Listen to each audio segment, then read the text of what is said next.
I was doing my own thing, living by the standards that the world set. Something led us one day to just be like, the world's dark. Alcoholism was just too much. There was no satisfaction in it. Gina had been mentioning a movie, I Can Only Imagine. I was just like, you know what, I want to watch it because I know it's Christian and I know that means it's going to be good. It's going to be something light. And I just went light right now. That got me and Gina to talking about religion for the first time. Reading Matthew, I got to the Sermon on the Mount. The Sermon on the Mount was what got me. I remember laying in bed one night and just praying to God and surrendering to God that I did this all wrong. Every way that the world told me to live, I lived it. Every way was wrong. Jesus is real. I mean, he is going to come into your life and he is going to bring you peace that you can't understand. He's going to get you to see love like you've never realized.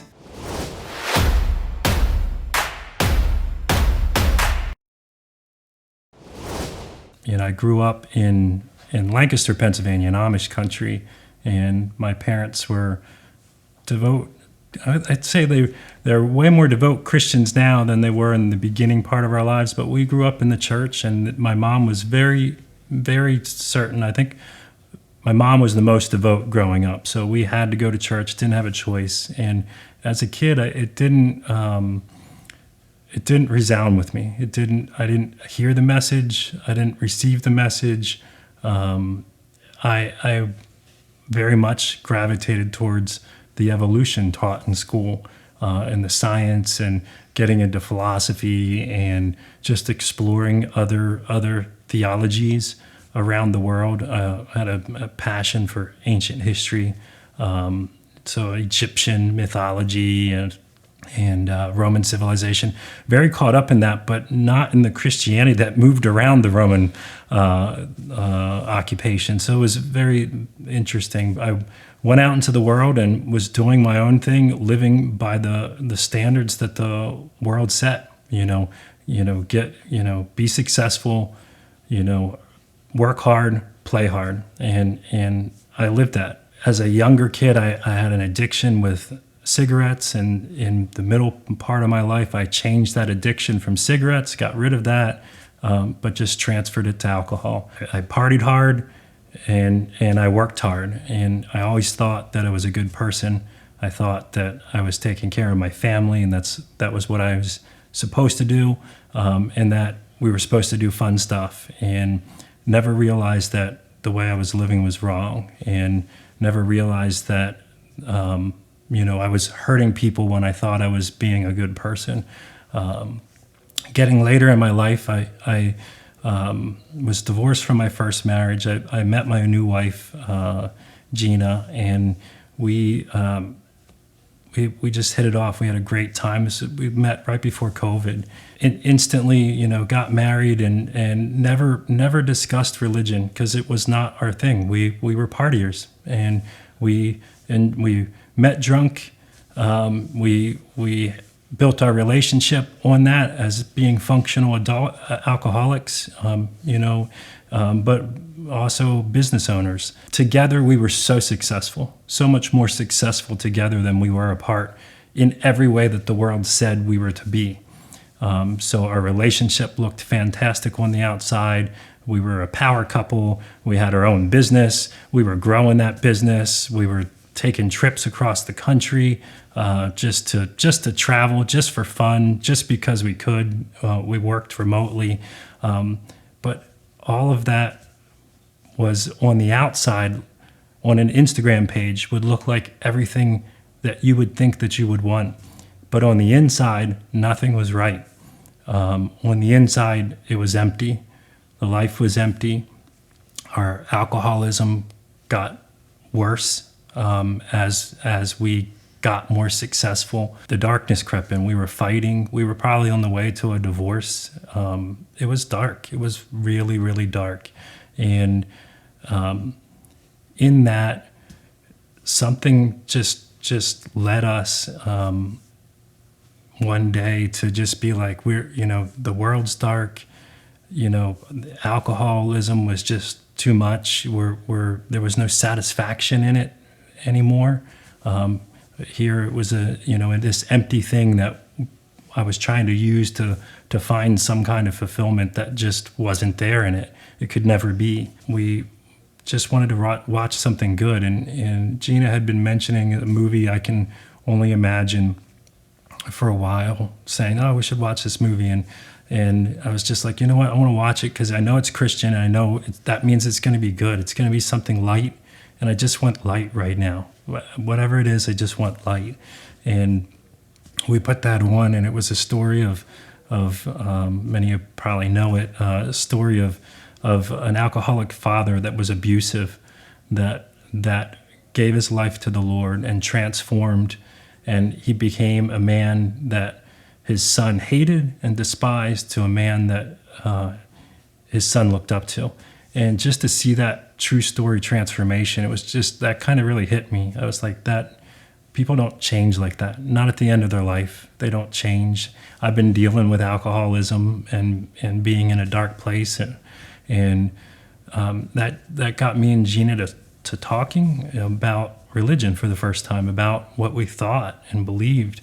And I'm like, I know God's a real thing. And that was a new admission for me, because I had always believed in the universe and evolution, and all religions speak about the same thing, and which in fact, when you actually are looking at it, they don't. They all say quite different things. And Christianity is far different than anything else in the world, in the message that it's portraying. But we started talking, so I was like, yeah, we just knew that Jesus was the way. There was just some innate, like, well, if we think God's real, then Jesus is the person that we should look at. And so we departed on watching some more Christian content, and I started reading the book of Matthew. I was like, I don't know that I ever really read the Bible, not when I was a kid. And so I started reading the Bible, and we started watching a movie, God's Not Dead. I guess it was the same production company. I don't know how we got on that movie, but that movie made a big impact on my thought process. I was so caught in evolution and science and fact that it never occurred to me that there might be more facts and more science on the side of creation than there is on evolution, because I was just taught one thing in school and I never questioned it. I never seen the other side. It was just like, well, if you even look at that other side, then you're just not smart, and that was the perspective taught. And so it was eye-opening to see that. So I started, in addition to reading the book of Matthew, I started reading Cold Case Christianity and a number of other books that are really highlighting the validity of the gospel, eyewitness accounts, the facts about creation and creation science. And that was, it got me to realize that, no, you're not unintelligent if you believe in creation. That is not the case. You're actually just following a stream of facts that leads to the most logical thing that a human being can come to and understanding of. As I was doing that and reading Matthew, I got to the Sermon on the Mount, and the Sermon on the Mount was what got me. It was reading those adaptations of the Old Testament law and the way that we were supposed to live that made me experience godly sorrow. I remember laying in bed one night and just praying to God and surrendering to God that I did this all wrong. Every way that the world told me to live, I lived it. And every way was wrong. The kingdom was upside down. The things that I was doing was wrong. It was envious. I had hatred in my heart and dissension. I ran over people in order to get what I wanted. Everything that I was doing was just wrong. And my prayer was just like, Lord, I don't know how to do this. I messed this all up, and just come and fix my life. because everything that I'm doing, I realize now it's wrong. It's not right. It was a pretty emotional prayer. I remember crying in bed, and from that point forward, I mean, the Lord just came. He came in such a way that no one can. Jesus is real. I mean, he is going to come into your life, and he is going to bring you peace that you can't understand. He's going to get you to see love like you've never realized. Love didn't look like what you thought it looked like until you've received him into your heart. He took the alcoholism away. I battled that my whole life, and there would be moments in that where I would try of my power and strength to stop. And maybe I would make it a week. Maybe I would make it, a week, and then that burning desire just was too much. And you'd have one drink. No, I'll just have one. And then you would slowly go back to it. When I gave my life to Christ, he took that away. The desire to drink was gone. I didn't quit. I actually had a friend tell me, he's like, well, you got to take some credit that you quit. I'm like, I didn't do it. I didn't do it at all. He took that desire straight away. So one day I was drinking, the next day it was gone. I didn't have to work at it.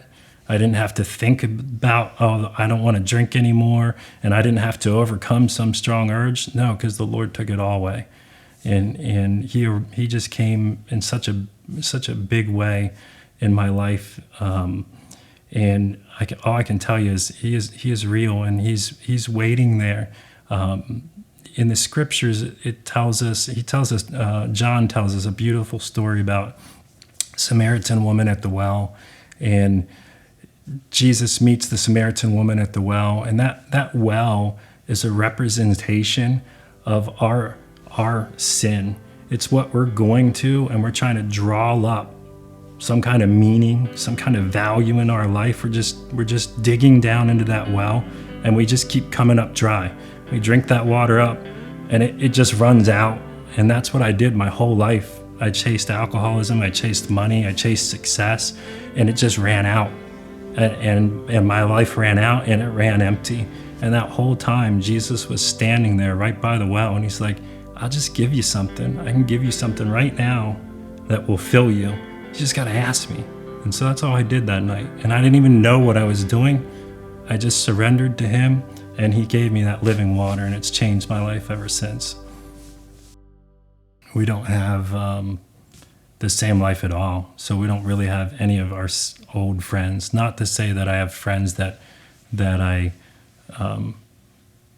there was like a hard break or tie to. It's just they're doing something else, and it's not the thing that I do anymore. And so we just don't really hang out or get together because we're not compatible, I guess, just because when you're following the way with Jesus, it's just such a different way, and people don't understand it. They think that you're giving something up, like, oh, you can't do that, like you're missing out on fun. I'm like, I'm not missing out on anything. I'm receiving peace, love, and joy so abundantly that there's no way I would do that thing over there, which I know what the result of that is, and it's not going to give me the peace, love, and joy of the Lord, because it's not what the Lord wants me to do. So I don't. It wasn't. We haven't lost any like hard ties where we can't get along with someone, but we just do just totally different stuff. Shortly after I had surrendered, I think it was a couple weeks, maybe a week or two. Actually, maybe it was a month or two. I think a month or two. My daughter had been through all of COVID. Several of my kids are adopted. My oldest daughter, who's had a lot of change in her life, was struggling with becoming a young adult, and had a big time struggle with that. Had a lot of external influences that were not helping her situation, and prior to coming to Christ, I took a very tough love stance with her, with the perspective of my upbringing and my life. And she didn't have my upbringing in my life. I had stable parents that were very loving, and she didn't have that base to work off of. And so I was expecting a result or a thing from her based on how I feel instead of what she was going through. And shortly after, so right before I surrendered to the Lord, she had asked to move in with us, and I told her no. She was an adult at that point, but she was struggling, and I knew why she was trying to move in, and I knew it was going to be super disruptive, all selfish reasons, really, really selfish reasons. So right after coming to the Lord, she was texting, wanting something again, and I responded my same tough love way. And after that response, she got really angry, basically told me, I'm done with you, don't even try talking to me anymore. And I was just looking at my response, and everything about it felt wrong. I was like, you know what, this isn't the way that Jesus would have responded. I'm like, I don't even know that I've just surrendered to him. I don't even know what it is to be a Christian or follow Jesus. What's the right way? I just know that's not something sitting there that's not right. So I'm like, I don't know how to fix this relationship. I don't know what I'm supposed to be doing in it. So God really put it on our hearts, me and Gina's hearts, to do something different. So I that night, I actually, the Lord gave me deliverance on that relationship. I woke up in the middle of the night filled with emotion of how she felt and what she went through. And it was overwhelming. And I just broke down crying, and it opened my eyes for the first time to start to see her instead of the image I had of her.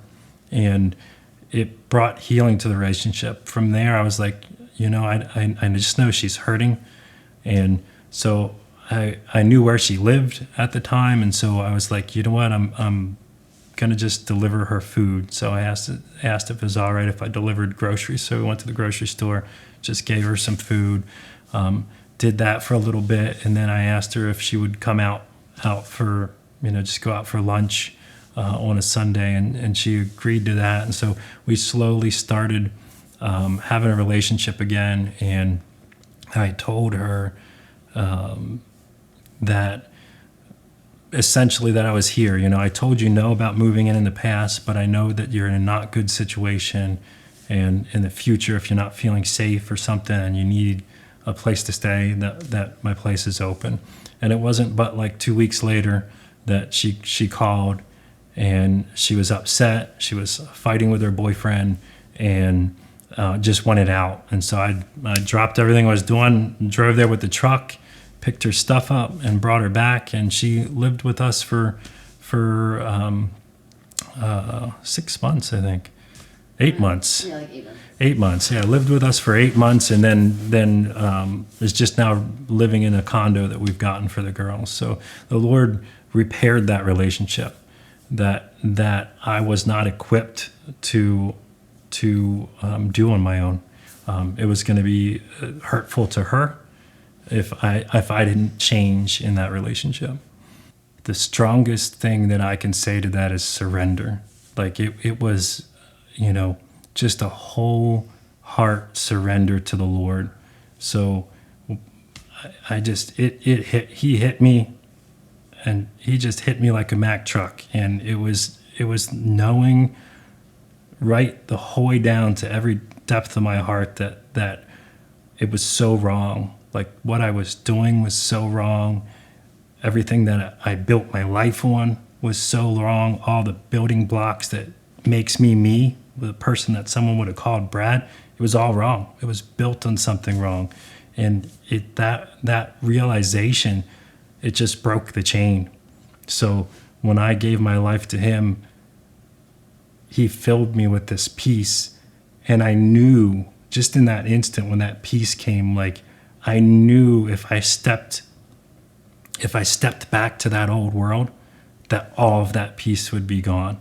And so that was like, it was like, I guess the motivation to change the habit. The desire was gone, but yeah, you still have a habit, and you would, oh, if you go here and have dinner, what do? You order a drink. Well, yeah, you have to change your habit.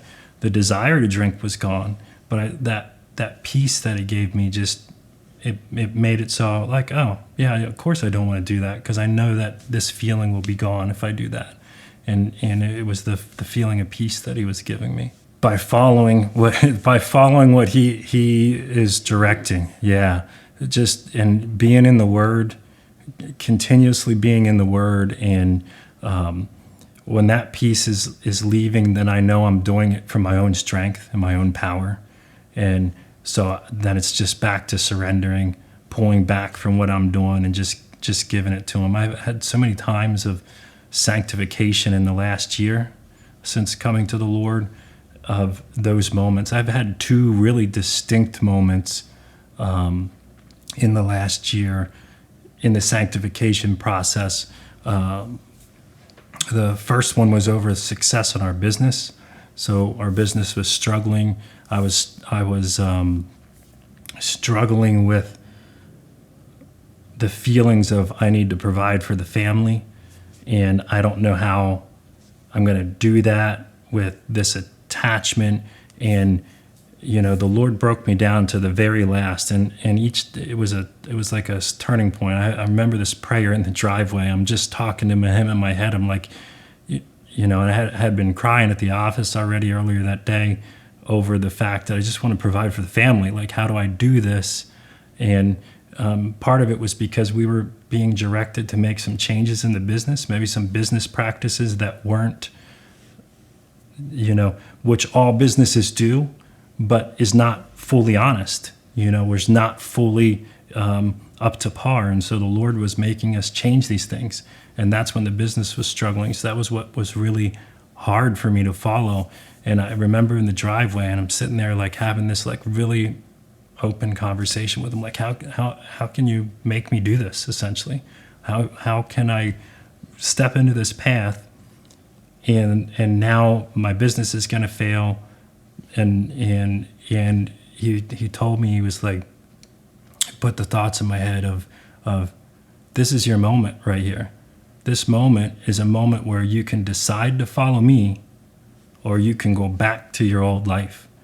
And I was like, nope, I'm going that way. Sorry that I was getting that way, but I'm following you, And so I've had, another moment like that in regards to bad relationship with food that I was emotionally eating, and so I had another moment like that in the shed. Same thing. Got down to that base root and was having a conversation with him about, this is so difficult. You made my life so difficult. It's so hard to follow you, because I was just battling and struggling with changing this habit of how I ate. And that in that same conversation, he was like, this is it. This is that moment. Like, you're going to either give up now and you're going to go right back to where you were, or you're going to follow me. And I was like, no, I got to follow you, But that's how I keep the peace, is by getting a deeper and deeper understanding that there's no part of me that was good. There was no part of my heart that was good without the Lord. It was all bad. Even the things that I thought I was doing was good, they were so bad. And knowing and fully understanding that there's no way that I can fix that in my power and in my strength. There's nothing that I can do to change the fact that I'm a bad person and my heart was corrupt. But there's everything the Lord can do. And it requires me to just keep following him. If he's pointing something out, no matter how difficult, no matter how strenuous it would seem, I know that way leads to peace, and that way leads to love, and any other way just leads to destruction.